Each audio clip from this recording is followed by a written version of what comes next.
ఉత్తరానికి సలహా కోతులు ఆలోచించాను. 1. జ్వరం వచ్చిందని చెప్పాలి. మనం చెప్తే నమ్మరు కదా, అందుకని చొక్కా ఇప్పేసుకుని ఎండలో నిలబడాలి చాలాసేపు. అప్పుడు వీప్ మీద పొట్ట మీద జ్వరం వచ్చేస్తుంది.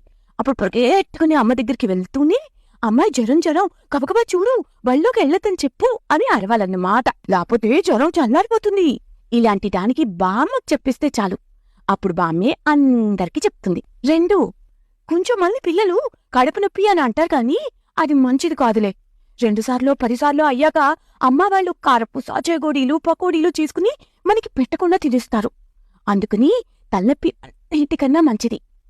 అమ్మ నమ్మదు. మనం తలనొప్పి అని 10 సార్లు 100 సార్లు చెప్తే కొంచెం నమ్ముతుంది. బామ్మతో చెప్పిస్తే కొంచెం ఎక్కువ నమ్ముతుంది. ఎలాగైనా బళ్ళోకి వెళ్ళాలే, అందుకని కొంచెం ఎలాగో చాలా కష్టపడి రోజూ బళ్ళోకి పోవడమే మంచిది. గబగబా చదివి పారేస్తే కబుక్కుమని పెద్దాళ్ళైపోతాం కదా. అప్పుడు ఇంచక్క ఎప్పుడు బడి మానేయచ్చు. మా బాబాయ్ అంతేగా, బళ్ళోకి వెళ్తాను అంటాడు.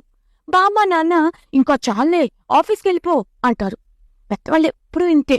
మనం వెళ్తామంటే వద్దూ అంటారు. మనం వెళ్ళను అంటే వెళ్ళు బళ్ళోకెళ్ళు, బడి దొంగ బజారు గిద్దా అంటారు.